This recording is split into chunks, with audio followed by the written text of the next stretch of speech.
नमस्कार दोस्तों, स्वागत है आपका आपके अपने YouTube चैनल पर। दोस्तों आज इस वीडियो में हम इम्प्रॉपर इंटीग्रल के एमसीक्यू करेंगे। तो देखिए यहाँ पर फर्स्ट क्वेश्चन हमें क्या दे रखा है। तो देखिए फर्स्ट क्वेश्चन में क्या पूछ रखा है कि if f and g are real valued functions and both are continuous at k, यानी कि आपके पास f और g जो फंक्शन है ये आपके पास रियल वैल्यूड फंक्शन है और दोनों ही जो है वो आपके पास कॉन्टिन्यूअस है k पॉइंट पर। Then which of the following statement is false, हमें यहाँ पर बताना कि कौन सी जो स्टेटमेंट है वो यहाँ पर गलत है। तो देखिए यहाँ पर फर्स्ट ऑप्शन में हमें दे रखा है कि maximum value of f, g is also continuous at k। तो यहाँ पर आपको की पॉइंट क्या ध्यान रखना है कि अगर आपको f और g दो कॉन्टिन्यूअस फंक्शन अगर आपको दे रखे हैं तो इन दोनों का जब आप सम करोगे, फर्स्ट पॉइंट ध्यान रखना है कि दोनों का सम करोगे तो वो कॉन्टिन्यूअस होगा। सेकंड पॉइंट, दोनों को अगर आप माइनस करोगे तो आपके पास वो कॉन्टिन्यूअस होता है। थर्ड पॉइंट आपको ध्यान रखना है कि अगर आप यहाँ पर f इंटू जी करोगे तो जी करोगे वो भी आपका यहाँ पर कॉन्टिन्यूअस होता है। और फोर्थ पॉइंट आपके पास यहाँ पर हो जाएगा कि दोनों फंक्शंस की मैक्सिमम वैल्यू लेते हो तो भी आपका कॉन्टिन्यूअस होता है। मोड वैल्यू भी जो है वो आपके पास कॉन्टिन्यूअस होती है। मोड ऑफ f कर लीजिए या फिर आप यहाँ पर मोड ऑफ g कर लीजिए, ठीक है। मोड ऑफ f या मोड ऑफ g जो है ये आपके पास कॉन्टिन्यूअस होंगे। फिफ्थ पॉइंट आप याद कर लेना कि maximum value of f, g जो है ये आपके पास कॉन्टिन्यूअस होगा।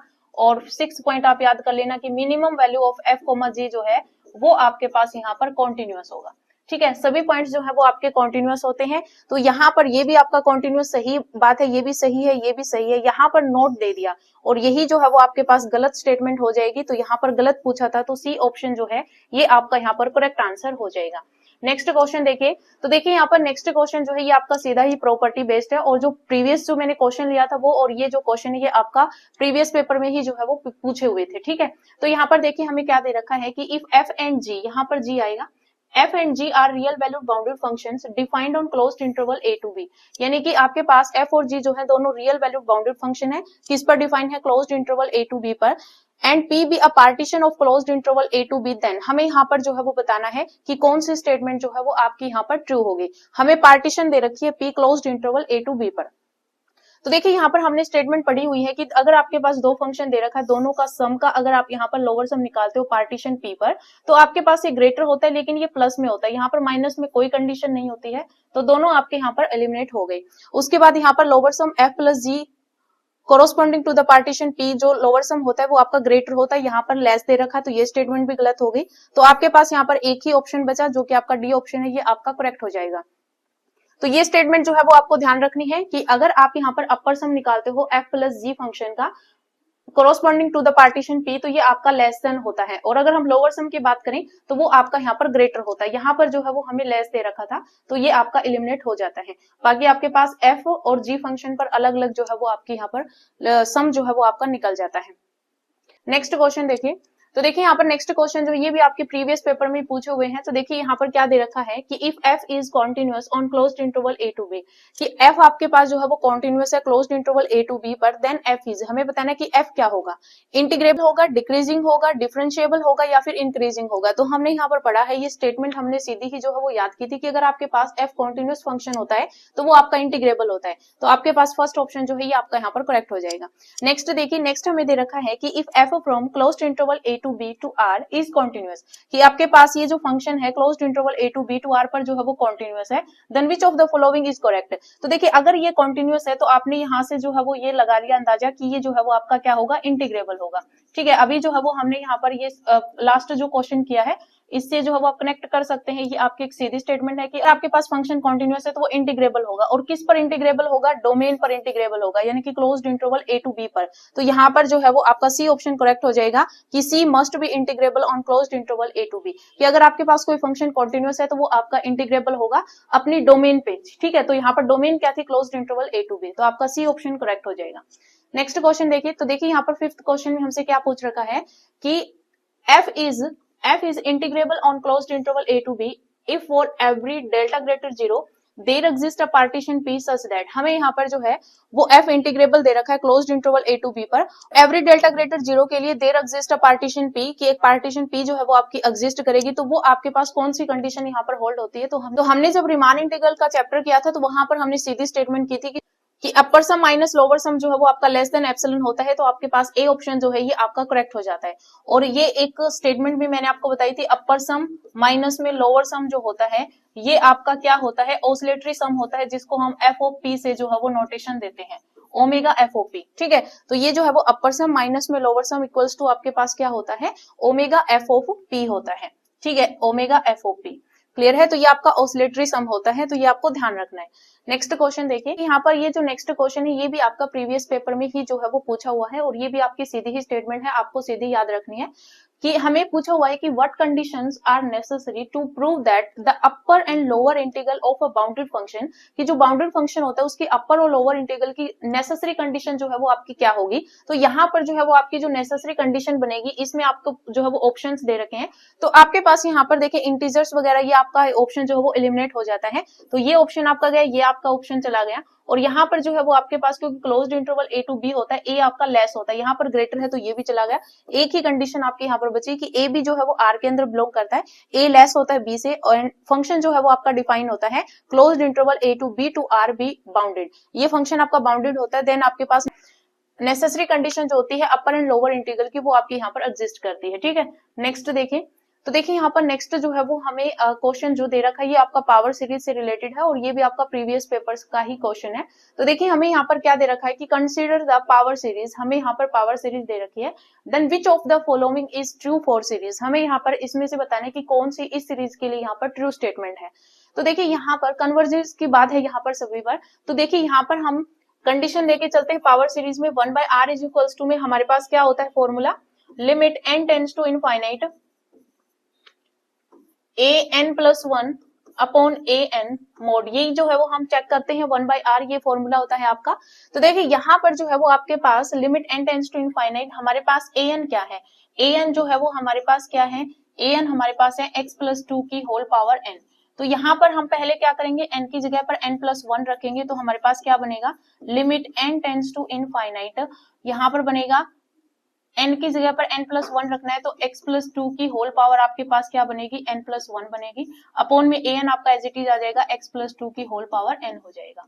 ठीक है, अब देखिए यहाँ पर limit n tends to infinite, यहाँ पर हम इसको इस तरीके से लिख सकते हैं x+2 और x+2 की होल पावर n। ठीक है, बेस सेम है तो पावर ऐड हो जाएगी, आपका वापिस से n+1 ही बन जाएगा, x+2 की होल पावर n, ये आपका कैंसिल हो जाएगा, आपके पास यहाँ पर क्या बचेगा, limit n tends to infinite mod of x+2, यही आपका बचेगा। तो हमारे पास एक रेशियो टेस्ट होता है कि जब हम यहाँ पर an+1 अपॉन an जब निकालते हैं, वो आपके पास कोई फाइनाइट वैल्यू l के इक्वल आ जाता है, तो यहाँ पर ये जो आपके पास सीरीज होती है an सीरीज, वो आपकी l लेस देन 1 पे जो है वो कन्वर्जेंट होती है, और l ग्रेटर 1 पे जो है वो आपके पास डाइवर्जेंट होती है, ये कंडीशन होती है। तो इसका मतलब आपके पास यहाँ पर लेस देन 1 पे जो है ये आपकी सीरीज जो है वो क्या होगी, कन्वर्जेंट होगी। हमें यहाँ पर कन्वर्ज के ही ऑप्शंस दे रखे हैं, तो यहाँ पर हम कन्वर्जेंट वाली कंडीशन लेके चलेंगे। तो आपको पता है यहाँ पर मोड ऑफ x+2 जो है वो आपका लेस देन क्या रहेगा, 1 रहेगा। अब ये आपका मोड फंक्शन जो है वो आपका नेगेटिव -1 और पॉजिटिव 1 इसके बीच में लाई करेगा, तो -1 less than x+2 less than 1। अब यहाँ पर जो है 2 को रिमूव करेंगे तो हमारे पास क्या होगा, -2 दोनों साइड हम करेंगे, तो यहाँ पर -2 करेंगे तो -3 हो जाएगा, लेस देन x आ जाएगा, यहाँ पर -2 करेंगे तो -1 आ जाएगा। तो आपके पास ऑप्शन नंबर फर्स्ट जो है ये आपका यहाँ पर करेक्ट आंसर हो जाएगा। क्लियर है, तो इस तरीके से जो है वो आपको यहाँ पर क्वेश्चन करने होते हैं। नेक्स्ट देखिए, तो देखिए यहाँ पर नेक्स्ट क्वेश्चन जो इसमें हमसे क्या पूछ रखा है कि if f from closed interval a to b to r is bounded and p and q are partition of closed interval a to b, then हमें यहाँ पर जो है वो एक फंक्शन दे रखा है जो कि बाउंडेड है, और हमें यहाँ पर जो है वो पार्टीशंस दे रखी है, 2 पार्टीशंस दे रखी है। तो हमेशा ध्यान रखना कि आपको कितनी भी पार्टीशंस दे रखी हो, पर उन पार्टीशंस पर जब आप यहाँ पर अपर सम और लोअर सम यहाँ पर निकालोगे, तो लोअर सम आपका हमेशा ही लेस होता है अपर सम से, तो आपके पास कंडीशन थर्ड ऑप्शन जो है ये आपके पास यहाँ पर करेक्ट हो जाएगा। यहाँ पर तो दोनों ही लोअर सम की बात है, तो ये तो आपका कैंसिल हो गया, यहाँ पर दोनों अपर सम की बात है तो भी कैंसिल हो गया, सी ऑप्शन एक ही बचा, ये आपका यहाँ पर आंसर हो जाएगा। लेकिन आप सीधा याद रखना कि लोअर सम जो होता है वो आपका हमेशा ही लेस होता है अपर सम से। क्लियर है, नेक्स्ट देखिए, तो देखिए यहाँ पर नेक्स्ट क्वेश्चन हमें क्या दे रखा है कि which function is not the Riemann integrable, कि कौन सा फंक्शन जो है वो आपका यहाँ पर रीमान इंटीग्रेबल नहीं होगा। तो देखिए यहाँ पर फर्स्ट ऑप्शन हमें दे रखा है बाउंडेड, कि बाउंडेड फंक्शन जो है वो आपका रीमान इंटीग्रेबल नहीं होगा। तो देखिए यहाँ पर जो है इन जनरल हम नहीं बोल सकते कि अगर आपके पास कोई बाउंडेड फंक्शन है तो वो आपका यहाँ पर इंटीग्रेबल होगा, लेकिन यहाँ पर जो है वो कई कंडीशन हो सकती है जहां पर आपका बाउंडेड फंक्शन जो है वो आपका रीमान इंटीग्रेबल बन सकता है। तो हम यहाँ पर इसको जो इस ऑप्शन को जो है वो हम एलिमिनेट नहीं कर सकते। उसके बाद देखिए यहाँ पर डिसकंटीन्यूअस, तो देखिए यहाँ पर डिसकंटीन्यूअस की कंडीशन में आपके पास क्या होता है कि अगर आपके पास फाइनाइट नंबर ऑफ डिसकंटिन्यूटी हो, ठीक है, फाइनाइट नंबर ऑफ डिसकंटिन्यूटी, कि अगर आपके पास फाइनाइट नंबर ऑफ डिसकंटिन्यूटी है तो आपके पास फंक्शन जो है वो आर इंटीग्रेबल हो जाता है। और उसके बाद अगर आपके पास बहुत सारे पॉइंट्स जहां पर डिसकंटिन्यूटी है लेकिन उनका जो लिमिट पॉइंट है वो अगर फाइनाइट आ जाए, ठीक है, लिमिट पॉइंट क्या आ जाए, लिमिट पॉइंट जो है वो आपके पास अगर फाइनाइट आ जाए तो आपके पास फंक्शन आर इंटीग्रेबल हो जाता है। क्लियर है? तो इस कंडीशन में भी जो है वो हम यहाँ पर नहीं बोल सकते कि वो आपका रीमान इंटीग्रेबल नहीं होगा। ठीक है, फिर देखिए यहाँ पर हमें दे रखा कॉन्टिन्यूअस, तो देखिए फंक्शन अगर आपके पास कॉन्टिन्यूअस होता है तो वो हमेशा रीमान इंटीग्रेबल होता है, तो ये तो आपका सीधा ही सही हो जाता है। लेकिन फंक्शन अगर आपको अनबाउंडेड दे दिया गया तो वो आपका कभी भी रीमान इंटीग्रेबल नहीं होगा। तो इसका आंसर डी जो है ये आपका यहाँ पर करेक्ट हो जाएगा। क्लियर है? नेक्स्ट क्वेश्चन देखिए, तो देखिए यहाँ पर नेक्स्ट क्वेश्चन जो है ये आपका मोस्ट इंपोर्टेंट क्वेश्चन है और इस टाइप के क्वेश्चन जो है वो आपसे पूछे जा सकते हैं। तो देखिए यहाँ पर हमें क्या दे रखा है, हमें दे रखा है limit n tends to infinite 1/n+1 plus 1/n+2। इस तरीके से हमारे पास लास्ट जो टर्म है वो 1/2n है। तो देखिए यहाँ पर जो लास्ट टर्म है इसको मैं इस तरीके से लिख सकती हूँ n+n। ठीक है, अगर मैं इस पूरी सीरीज को समेशन की फॉर्म में लिखूं तो मैं इसको किस तरीके से लिख सकती हूँ, limit n tends to infinite, इसको मैं लिख सकती हूँ समेशन, यहां पर जो है वो मैं इसको लिख सकती हूँ r equals to 1 to n 1/, क्योंकि देखिए यहाँ पर जो न्यूमरेटर पार्ट है उसमें सभी में 1 चल रहा है, नीचे जो डिनोमिनेटर पार्ट है इसमें आपके पास n तो सभी में है, और इसको मैं यहाँ पर 1 2 3 इस तरीके से मैं r तक इसको वेरी करवा देती हूँ। तो जब r की वैल्यू 1 रखेंगे तो 1 हो जाएगा, r की वैल्यू 2 रखेंगे तो यहाँ पर ये टर्म आ जाएगी, r की वैल्यू 3 रखेंगे तो नेक्स्ट आ जाएगी, लास्ट में जब हम n रखेंगे तो यहाँ पर लास्ट टर्म आपकी बन जाएगी। तो हमने इसको समेशन के रूप में इस तरीके से यहाँ पर लिख दिया। अब देखिए यहाँ पर जो है वो हम क्या करेंगे, limit n tends to infinite आपका यहाँ पर एज इट इज आ जाएगा, summation r equals to 1 to n आपका एज इट इज आ जाएगा। यहाँ से जो है वो मैं n कॉमन ले लेती हूँ, तो जैसे ही मैंने यहाँ पर n कॉमन लिया तो ये मेरा क्या बन गया, यहाँ पर 1 प्लस में r/n आ जाएगा। तो यहाँ पर कॉन्सेप्ट क्या होता है आपका, जब इस टाइप की जो आपके पास फॉर्म बन जाती है तो आपको यहाँ पर पुट करना होता है r/n को x, तो r/n को मैंने x पुट किया, यहाँ पर इसका डेरिवेटिव करूंगी तो मेरे पास यहाँ पर क्या आ जाएगा, 1/n इज इक्वल्स टू में dx हो जाएगा। ठीक है, यानी कि आपके पास ये जो 1/n वाली टर्म है ये आपके पास dx बन जाएगी। आपको जो समेशन होता है उसको जो है वो इंटीग्रेशन के अंदर कन्वर्ट करना होता है।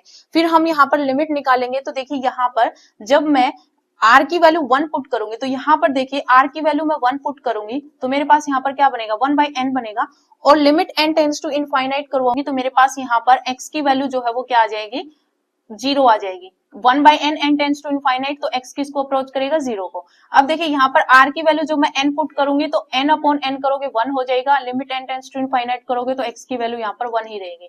ठीक है, यानी कि आपके पास यहाँ पर इंटीग्रेशन 0 to 1 हो जाएगा, समेशन इंटीग्रेशन में चेंज हो गया, और लिमिट भी हमने यहाँ पर निकाल ली 0 to 1। अब ये आपके पास 1/n dx बन गया, और अपॉन में यहाँ पर 1 एज इट इज आ जाएगा, और r/n को हमने x माना है तो ये आपका x हो जाएगा। जब हम इसका यहाँ पर इंटीग्रेशन करेंगे तो यहाँ पर क्या हो जाएगी, integration log of 1 plus x हो जाएगा, 1 प्लस x हो जाएगा। ठीक है, यहाँ पर जो है वो अपर लिमिट और लोअर लिमिट यहाँ पर लग जाएगी। अब देखिए यहाँ पर जो है वो अपर लिमिट पुट करेंगे तो हमारे पास क्या होगा, 1 + 1 होगा तो log 2 हो जाएगा, अपर लिमिट log 2 हो जाएगा, माइनस में यहाँ पर log 1 हो जाएगा। log 1 0 होता है, यहाँ पर आपके पास log बेस में आप e लगा सकते हो, बेस e2, ये जो है वो आपका आंसर आ जाएगा। ठीक है, तो ये जो मेथड है ये आपको अच्छे तरीके से कर लेना है। इस टाइप के क्वेश्चन जो है वो आपसे पूछे जा सकते हैं, तो ये अच्छे तरीके से कर लेना। नेक्स्ट क्वेश्चन देखिए, तो देखिए यहाँ पर नेक्स्ट क्वेश्चन जो है ये आपका सेम, अभी जो मैंने आपको करवाया वही सेम ही आपका यहाँ पर क्वेश्चन है। तो देखिए इसका सॉल्यूशन आप किस तरीके से करेंगे, तो देखिए यहाँ पर limit n tends to infinite, देखिए यहाँ पर ऊपर तो आपका यहाँ पर सभी में n चल रहा है, इसका मतलब हमें यहाँ पर n बनाना होगा। अब यहाँ पर n स्क्वायर है, प्लस में फिर 1 स्क्वायर है, फिर n स्क्वायर प्लस 2 स्क्वायर, इस तरीके से यहाँ पर ये चल रहा है। तो देखिए यहाँ पर ये जो आपके पास 2n है इसको मैं इस तरीके से लिख सकती हूँ n square plus n square, N square तो सभी टर्म्स में चल रहा है, तो प्लस में मैंने यहाँ पर लास्ट एन स्क्वायर ले लिया। अब यहाँ पर इसको मैं अगर देखूं तो ये क्या बन रहा है, ये 2n स्क्वायर बन रहा है। अब मुझे ऊपर सभी में n चाहिए, तो मैं ऊपर n कर सकती हूँ, ठीक है, ऊपर n कर दिया, एक n से ये n कैंसिल हो जाएगा, आपके पास 1/2n ही बचेगा, ठीक है। तो हमने यहाँ पर इसको जो है वो n से मल्टीप्लाई की, n से डिवाइड किया, n से मल्टीप्लाई n से डिवाइड किया, तो n ऊपर चला गया और नीचे जो है वो आपका n इंटू n आपका यहाँ पर 2n स्क्वायर हो गया। क्लियर है? तो इस तरीके से हमने n से डिवाइड और n से मल्टीप्लाई करके उसको यहाँ पर बना लिया। अब यहाँ पर समेशन के रूप में जब लिखूंगी तो r की वैल्यू 1 to n आपकी वेरी करेगी, n अपॉन में यहाँ पर आपके पास क्या टर्म बनेगी, n square plus r square. Clear है? अब देखिए यहाँ पर जो है वो limit n tends to infinite, यहाँ पर जो है वो आपके पास summation r is equals to 1 to n आपका एज इट इज है। यहाँ से मैं n स्क्वायर कॉमन लूं, ऊपर n आपका एज इट इज है, n स्क्वायर मैं कॉमन लूंगी तो मेरे पास 1 प्लस में r बाई n का होल स्क्वायर लिख सकती हूँ, ठीक है। ये मेरे पास यहाँ पर बनेगा, एक पावर से ये कैंसिल हो जाएगा, वही सेम r बाई n को हम क्या पुट करेंगे, x पुट करेंगे, तो डेरिवेटिव करेंगे तो 1 बाई n जो है वो आपका क्या हो जाएगा, dx हो जाएगा। समेशन को हम कन्वर्ट करेंगे इंटीग्रेशन के अंदर, लिमिट पुट करेंगे, वही सेम r की वैल्यू 1 पुट करेंगे तो फिर आपके पास 1 बाई n बनेगा, n tends to infinite x की वैल्यू आपके पास क्या आ जाएगी, 0 आ जाएगी, यानी r की वैल्यू जब हम 1 पुट करेंगे तो x आपका 0 आ जाएगा, r की वैल्यू जब हम n पुट करेंगे तो x की वैल्यू यहाँ पर 1 आ जाएगी। तो आपके पास क्या बनेगा, इंटीग्रेशन 0 to 1, आपके पास 1 बाई n बचा वो आपका dx बन गया, अपॉन में यहाँ पर 1 प्लस में r बाई n का होल स्क्वायर यानी कि x का स्क्वायर। ये आपका इंटीग्रेशन किसका होता है, tan इनवर्स x का होगा। अपर लिमिट और लोअर लिमिट यहाँ पर जो है वो लग जाएगी, अपर लिमिट पुट करेंगे तो हमारे पास बनेगा tan इनवर्स 1 माइनस में बनेगा tan इनवर्स 0, ये तो आपका 0 हो जाएगा। tan inverse 1 tan pi by 4 पे 1 होता है तो tan से tan इनवर्स कैंसिल हो जाएगा, पाई बाई 4 आपका यहाँ पर करेक्ट आंसर आ जाएगा, ठीक है। तो इस तरीके से जो है वो आपको यहाँ पर ये क्वेश्चन अच्छे से कर लेने हैं और इस टाइप का क्वेश्चन आ सकता है। तो देखिए यहाँ पर नेक्स्ट क्वेश्चन देखिए, हमें यहाँ पर क्या दे रखा है कि हमें लोअर सम और अपर सम जो है वो फाइंड आउट करना है और हमें यहाँ पर जो है वो fx फंक्शन डिफाइन करके दे रखा है और ये हमें यहाँ पर इंटरवल दे रखा है और इसकी पार्टीशन भी हमें यहाँ पर दे रखी है। तो इस टाइप के क्वेश्चन भी आपके आ सकते हैं, ये आपका इंपॉर्टेंट क्वेश्चन है, इंपॉर्टेंट डाल लीजिए, इस टाइप के क्वेश्चन आ सकते हैं अपर सम और लोअर सम निकालने, ठीक है। तो देखिए यहाँ पर हमें पार्टीशन दे रखी है तो हम पहले इनके सब इंटरवल कर लेते हैं। तो मैं यहाँ पर I1 लिख रही हूँ, सब इंटरवल अगर मैं यहाँ पर निकालूंगी तो ये 1,2 हो जाएगा। सेकंड अगर इंटरवल बनाऊंगी तो मेरे पास यहाँ पर 2,3 हो जाएगा, ठीक है। अगर मैं यहाँ पर डेल्टा 1 की वैल्यू निकालूंगी यानी कि लेंथ निकालूंगी तो 2 माइनस 1 करेंगे तो 1 आ जाएगा, यहाँ से डेल्टा 2 निकालूंगी तो 3 में से 2 जाएगा तो 1 आ जाएगा, ठीक है। अब मुझे यहाँ पर जो है वो लोअर सम निकालना है, तो lower sum F of P जो है वो आपके पास फॉर्मूला क्या होता है, summation r is equals to 1 to यहाँ पर जो है वो आपके पास इंटरवल 2 ही बने हैं तो यहाँ पर 2 तक ही जो है वो हम वेरी करवाएंगे। तो summation r equals to 1 to r, हमारे पास स्मॉल mr डेल r आएगा। अब देखिए यहाँ पर mr क्या होता है, mr जो है वो आपके पास जो यहाँ पर जैसे ये इंटरवल है तो इसकी हमें यहाँ पर जो है जो होता है ग्रेटेस्ट लोअर बाउंड लेना होता है, यानी कि जो आपके पास इंटरवल में जो छोटी वैल्यू होती है वो हमें यहाँ पर लेना होता है और यहाँ पर जो फंक्शन गिवन होता है उसके अंदर वो वैल्यू पुट करनी होती है, तो वहां से आपके पास m1 की वैल्यू आ जाएगी। यानी कि अगर मैं इसको वेरी करवाऊंगी तो मेरे पास ये क्या बनेगा, m1 डेल 1 प्लस में मेरे पास बनेगा m2 डेल 2, क्योंकि यहाँ पर 2 तक ही वेरी होगा।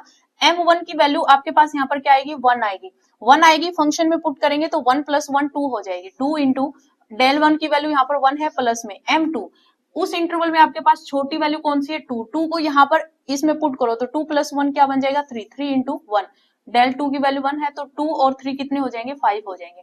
सेम एज इट इज हम यहाँ पर अपर सम निकालेंगे तो यहाँ पर मैं एज इट इज सीधा ही लिख रही हूँ, कैपिटल m1 डेल 1 प्लस में कैपिटल m2 डेल 2। तो यहाँ पर देखिए कैपिटल M1 जब हम निकालेंगे तो हमें यहाँ पर जो है वो लिस्ट अपर बाउंड लेनी होती है, यानी कि अपर बाउंड में हमें लिस्ट वैल्यू लेनी होती है। तो यहाँ पर 2 जो है वो आपके पास अपर बाउंड आएगा और लिस्ट भी यही होगा, बाकी भी अपर बाउंड बनेंगे लेकिन लिस्ट आपका यहाँ पर 2 ही रहेगा, तो इसकी वैल्यू 2 आएगी और 2 जब हम इस फंक्शन में पुट करेंगे तो हमारे पास 3 बनेगा, तो 3 इंटू 1 प्लस में m2। सेकंड इंटरवल में आपके पास ग्रेटेस्ट वैल्यू 3 है तो 3 लेंगे और 3 को इसके अंदर पुट करेंगे तो 4 बनेगा, तो 4 इंटू 1, डेल्टा 2 तो आपके पास 1 ही है, तो ये जो है वो आपके पास कितना हो जाएगा, 7। तो लोअर सम आपका 5 आ गया, अपर सम 7 आ गया, तो आपके पास 5 और 7 ये आंसर आ गया, तो बी ऑप्शन आपका यहाँ पर करेक्ट हो जाएगा। देखिए यहाँ पर नेक्स्ट क्वेश्चन, तो देखिए यहाँ पर इनके आंसर तो दे रखे हैं लेकिन इनका सॉल्यूशन मैं आपको बता देती हूँ। सेकंड क्वेश्चन हमने लास्ट जो है वो पहले ये कर लिया है, ये क्वेश्चन हम यहाँ पर जो है वो फर्स्ट क्वेश्चन करेंगे, 2 मेथड करवा रही हूँ मैं इनके, तो आप जो है वो इसका पहला मेथड देख लीजिए। तो देखिए यहाँ पर जो है वो हम क्या करेंगे, देखिए हमें क्या दे रखा है, limit n tends to infinite 1/n, ये तो आपका बाहर चल रहा है। यहाँ पर जब आपके पास एंगल आपका इस तरीके से इंक्रीज होता है 1 जैसे यहाँ पर π/n है, फिर यहाँ पर 2π/n है, इस तरीके से यहाँ पर 3π/n होगा इस तरीके से, यानी कि एक एक आपका यहाँ पर जो है वो एंगल इंक्रीज हो रहा है। तो यहाँ पर आपके पास फॉर्मूला होता है sine first angle π/n, first angle plus last angle n π/n upon में 2, फिर आपके पास होता है sine n into difference between angle, तो 2π/n माइनस में π/n करेंगे तो यहाँ पर जो है वो आपके पास π/n बच जाएगा, अपॉन में यहाँ पर जो है वो आपका 2 आ जाएगा, फिर होल अपॉन में आपके पास यहाँ पर क्या आएगा, आपके पास यहाँ पर आएगा साइन, फिर आपके पास डिफरेंस ऑफ एंगल आपका π/n आया, अपॉन में यहाँ पर जो है वो आपके पास 2 आ जाएगा। ठीक है, ये जो है वो आपके पास यहाँ पर फॉर्मूला होता है, ये फॉर्मूला जो है वो आप अच्छे तरीके से नोट कर लेना। ठीक है, क्या होता है, sine first angle plus last angle upon 2, फिर साइन n इंटू में एंगल के बीच का डिफरेंस अपॉन 2, फिर आता है आपके पास साइन एंगल के बीच का डिफरेंस अपॉन में 2। ठीक है, ये आपके पास फॉर्मूला होता है। अब देखिए यहाँ पर जो है ये आपके पास अपॉन में 2 है, यहाँ पर जब ऊपर जाएगा ये तो आपका 1/2 बनेगा, और यानी कि इनके साथ जो है मल्टीप्लाई में आ जाएगा। तो यहाँ पर देखिए ये n से जो है वो n कैंसिल हो जाएगा, यहाँ पर π/2 बनेगा, यानी कि यहाँ पर आपके पास क्या बनेगा, साइन π/2 प्लस यहाँ पर 2 अंदर जाएगा तो ये पाई अपॉन में 2n बनेगा। ठीक है, यहाँ पर देखिए इस n से ये n जो है वो आपका कैंसिल हो जाएगा, यहाँ पर साइन π/2 बचेगा, अपॉन में देखिए यहाँ पर आपके पास क्या बनेगा, साइन π/n, ये जो 2 है ऊपर जाएगा तो आपका यहाँ पर 1/2 बनेगा, तो यानी कि पाई अपॉन में 2n हो जाएगा।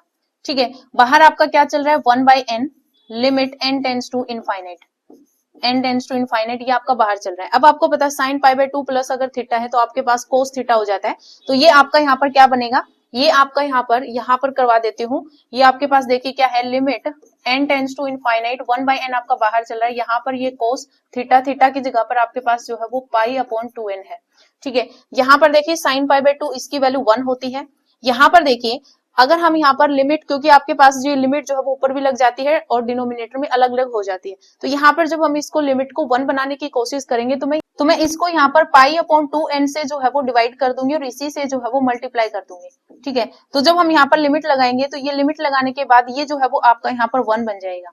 ठीक है, 1 बन जाएगा, यहाँ पर क्या बचेगा, π/2n बचेगा, और यहाँ पर भी देखिए n टेंड्स टू इनफाइनाइट कराएंगे तो 1 अपॉन इनफाइनाइट आपका 0 बनेगा, कोस 0 आपका 1 होता है, यानी कि ये टर्म भी जो है वो आपकी यहाँ पर 0 बन जाएगी। क्या बन जाएगी, 0 बन जाएगी। लिमिट हमने यहाँ पर जो है वो सोल्व भी कर ली, तो आपके पास यहाँ पर ऊपर जो है वो क्या बचेगा, सिर्फ और सिर्फ π/n बचेगा, और अपॉन में यहाँ पर क्या बचेगा, तो ऊपर आपके पास क्या बना, 1 अपॉन n यहाँ पर बचा, और यहाँ पर जो है वो पाई अपॉन 2n बचेगा, पलट के ऊपर जाएगा तो ये 2n अपॉन में पाई हो जाएगा, तो n से n कैंसिल हो जाएगा, आपके पास यहाँ पर क्या बचेगा, 2/पाई, तो 2/पाई जो है ये आपका यहाँ पर आंसर आ जाएगा।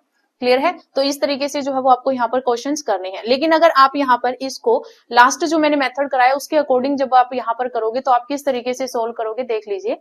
यहाँ पर जो है वो आपको क्या दे रखा है, हमें यहाँ पर दे रखा है limit n tends to infinite 1/n, हमें दे रखा है अंदर साइन π/n, फिर हमें दे रखा है साइन 2π/n, इस तरीके से जो है वो आपका यहाँ पर लास्ट टर्म क्या है, साइन n π/n, यही दे रखा है।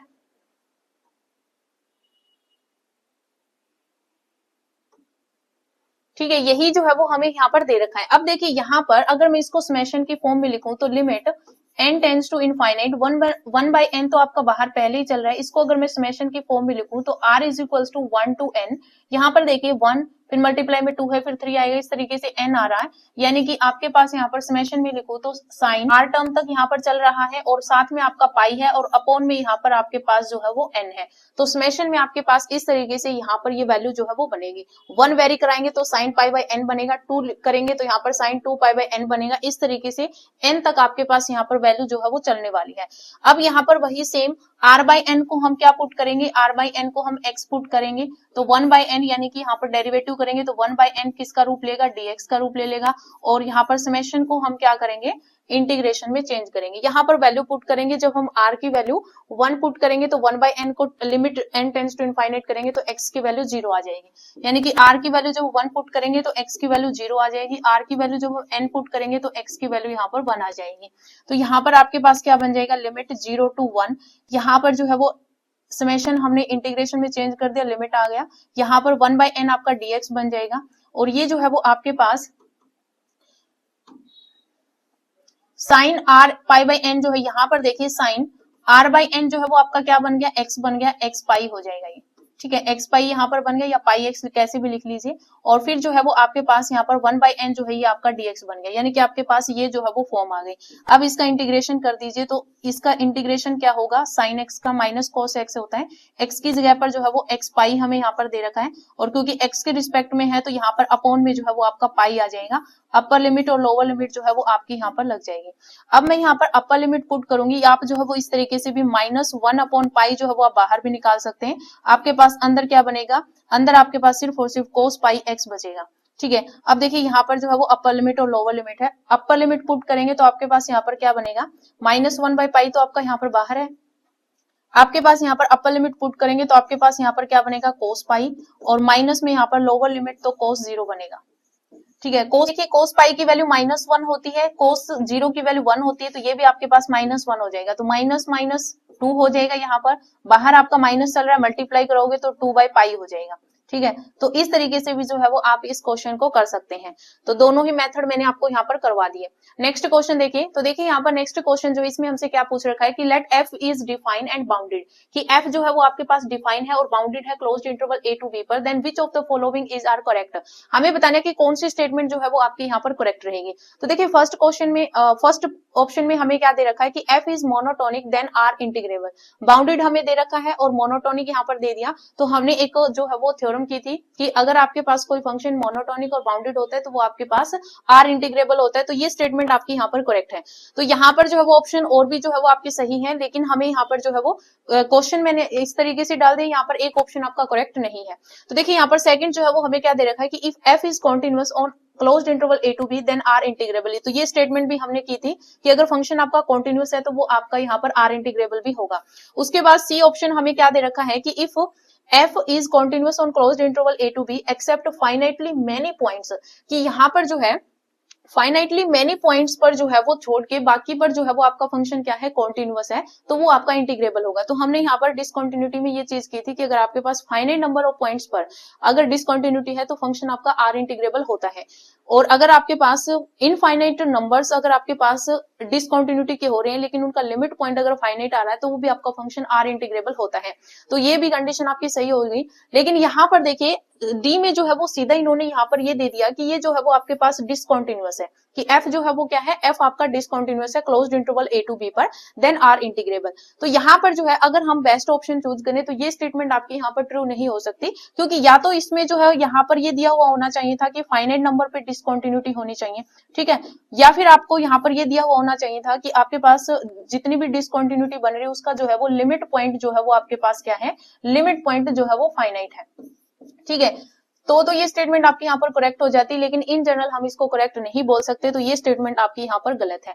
तो यहाँ पर एक ही स्टेटमेंट जो है वो आपके पास जो है वो गलत है, तो हम इस क्वेश्चन को इस तरीके से बना सकते हैं, नॉट करेक्ट, ठीक है। तो आपके पास ऑप्शन नंबर डी जो है ये आपका यहाँ पर करेक्ट हो जाएगा, क्योंकि यही स्टेटमेंट जो है वो आपकी गलत है, तो डी ऑप्शन जो है वो आपका यहाँ पर करेक्ट आंसर हो जाएगा।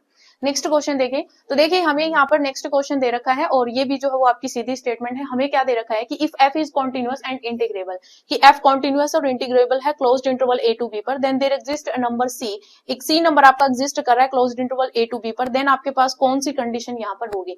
तो सीधी ही स्टेटमेंट है, यहाँ पर जो है ए ऑप्शन आपका करेक्ट रहेगा।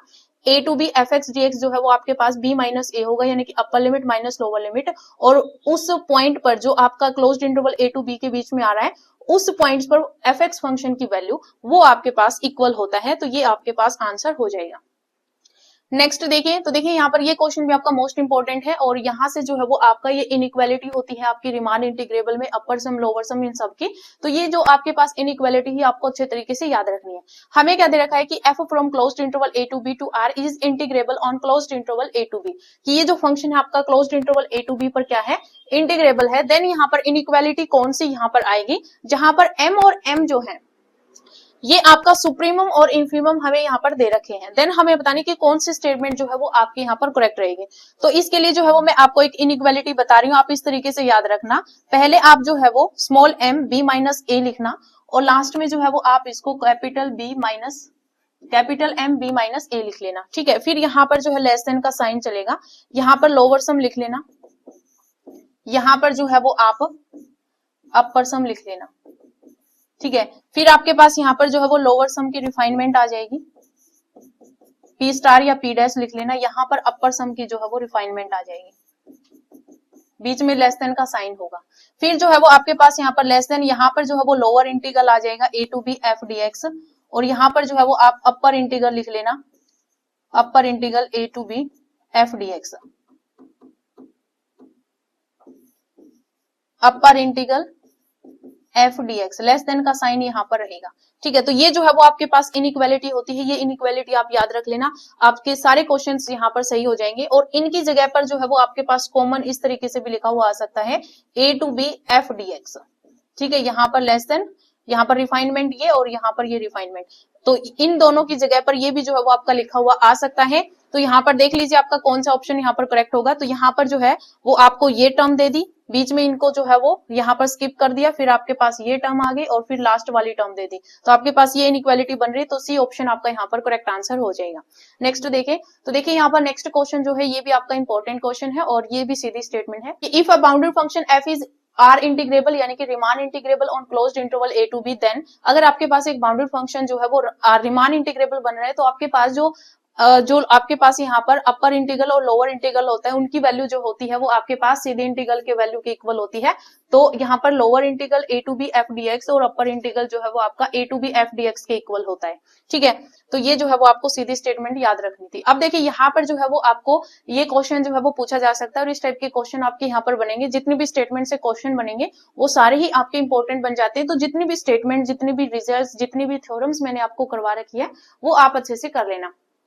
अब देखिए यहाँ पर हमें क्या दे रखा है कि let partition of closed interval a to b is p, ये हमें पार्टीशन दे रखी है और यहाँ पर xi जो वो लेस देन हमें दे रखा है xi प्लस 1 से। कहने का मतलब क्या है कि यानी कि अगर आपके पास closed interval a to b है तो यानी कि ये जो a है वो आपका लेस होगा b से, ठीक है। देन हमें यहाँ पर summation i is equals to 1 to n del xi, यानी कि यहाँ पर जो है ये आपके पास डेल xi क्या होता है, लेंथ ऑफ द इंटरवल्स होता है। अब देखिए यहाँ पर आपके पास ये पार्टीशन दे रखी है, अगर हम यहाँ पर इन सभी के अगर सब इंटरवल्स बनाएं तो हमारे पास सब इंटरवल्स क्या बनेंगे, x0 x1, फिर आपके पास यहाँ पर बनेगा x1 x2, फिर इस तरीके से यहाँ पर जो है वो एक और लिख लीजिए, फिर आपके पास यहाँ पर बनेगा x2 x3, इस तरीके से लास्ट में आपके पास यहाँ पर जो है वो क्या बनेगा xn माइनस 1 और लास्ट में आपका xn। और यहाँ पर ये जो x0 है ये आपका a के इक्वल है, ठीक है, और लास्ट xn जो होता है ये आपका b के इक्वल होता है, ठीक है। यहाँ पर इसका मतलब क्या है, summation i equal to 1 to n del xi का मतलब है कि यहाँ पर जितने भी आपके पास यहाँ पर पार्टीशन बनी, सब इंटरवल्स बने हैं, उनकी लेंथ हमें निकालनी है और उन सबका सम करना है। तो यहाँ पर ये मान लीजिए आपके पास जो है वो डेल x1 होगा, ये फर्स्ट इंटरवल है तो आपके पास यहाँ पर डेल x1 होगा, ये आपके पास डेल x2 होगा, इस तरीके से यहाँ पर जो है वो डेल x n तक आपके पास यहाँ पर जो है वो लेंथ आएगी। अब इन सब की लेंथ निकालनी है और सबको ऐड करना है, तो इसकी लेंथ मैं जब निकालूंगी तो मेरे पास x1 माइनस में x0 होगा, फिर प्लस का साइन आएगा, इनकी यहाँ पर अगर लेंथ निकालेंगे तो x2 माइनस में x1 आएगा, फिर यहाँ पर इनकी निकालेंगे तो हमारे पास x3 माइनस में x2 आएगा, इस तरीके से यहाँ पर चलेगा। फिर लास्ट में आपके पास क्या होगा, xn माइनस में xn माइनस 1 होगा, ठीक है। ये आपके पास यहाँ पर जो है वो क्या आएगी, ये आपके पास जो है वो इसकी वैल्यू आएगी। अब देखिए यहाँ पर x1 से x1 कैंसिल हो गया, ठीक है, x2 से x2 कैंसिल हो गया, इस तरीके से यहाँ पर x3 भी जो है वो कैंसिल हो जाएगा, इस तरीके से लास्ट में ये आपका xn माइनस 1 जो है ये भी आपका यहाँ पर कैंसिल हो जाएगा। आपके पास क्या बचेगा, यहाँ पर एक्स एन बच गया और माइनस में यहाँ पर जो है वो एक्स नॉट बच गया। तो ये आपके पास आंसर आ जाएगा एक्स एन माइनस में एक्स नॉट। इसकी जगह पर क्योंकि एक्स एन आपका बी के इक्वल होता है और एक्स नॉट आपका ए के इक्वल होता है, तो बी माइनस ए भी जो है वो आपका आंसर हो सकता था। ठीक है, तो ये आपका आंसर हो जाएगा। नेक्स्ट देखिए, पर ये जो नेक्स्ट क्वेश्चन है इसमें हमें यहाँ पर नॉर्म ऑफ पी की वैल्यू जो है वो निकालनी है फॉर द पार्टीशन। हमें यहाँ पर पार्टीशन दे रखी है और नॉर्म ऑफ पी की वैल्यू जो है वो हमें निकालनी है। तो आपके पास जो पार्टीशन होती है उन सबकी सब इंटरवल निकालो, सब इंटरवल्स की यहाँ पर लेंथ निकालो, जो भी मैक्सिमम वैल्यू आएगी length of the sub intervals की, तो वो आपके पास नॉर्म ऑफ पी होता है। तो यहाँ पर आपके पास सब इंटरवल्स क्या बनेंगे, 1,4 बनेगा, फिर आपके पास 4,5 बनेगा, फिर आपके पास यहाँ पर 5,8 बनेगा और फिर यहाँ पर 8,13 बनेगा। तो इसकी लेंथ निकालेंगे 4 माइनस 1 3 हो जाएगी, इसकी लेंथ निकालेंगे 1 हो जाएगी, इसकी लेंथ 3 हो जाएगी और इसकी लेंथ निकालेंगे तो 13 में से 8 जाएगा 5। तो मैक्सिमम वैल्यू हमें यहाँ पर निकालनी है। मैक्सिमम वैल्यू कौन सी है, मैक्सिमम वैल्यू आपके पास 5 है और यही आपके पास नॉर्म ऑफ पी होता है। ठीक है, मैक्सिमम वैल्यू जो होती है वही आपके पास नॉर्म ऑफ पी की वैल्यू होती है। तो आपके पास यहाँ पर सी ऑप्शन यहाँ पर करेक्ट हो जाएगा। नेक्स्ट देखिए, तो देखिए यहाँ पर नेक्स्ट जो है ये आपका बिल्कुल आसान क्वेश्चन है। हमें बताना है कि लेंथ ऑफ आरथ सब इंटरवल की वैल्यू क्या होगी। तो लेंथ ऑफ आरथ सब इंटरवल जो है उसकी वैल्यू क्या होती है, देखिए आपके पास यहाँ पर जो है वो आरथ सब इंटरवल जो होता है उसको हम डेल एक्स आर से या फिर आप डेल एक्स आर इस तरीके से लिख सकते हैं। तो ये आपके पास क्या होता है, ये आपके पास सब इंटरवल होता है। इसकी जब हम लेंथ निकालेंगे तो एक्स आर माइनस में एक्स आर माइनस 1 हो जाएगा। तो आपका ऑप्शन देख लीजिए कौन सा है, फर्स्ट ऑप्शन है। तो आपका यहाँ पर ए ऑप्शन जो है ये आपका यहाँ पर करेक्ट आंसर हो जाएगा। तो ये जो है वो हमारे रीमान इंटीग्रेबल के जो है वो क्वेश्चंस थे। तो अगर आज की वीडियो आपको पसंद आई हो तो वीडियो को लाइक शेयर जरूर करना। आज इस वीडियो में इतना ही, मिलते हैं नई वीडियो के साथ। धन्यवाद।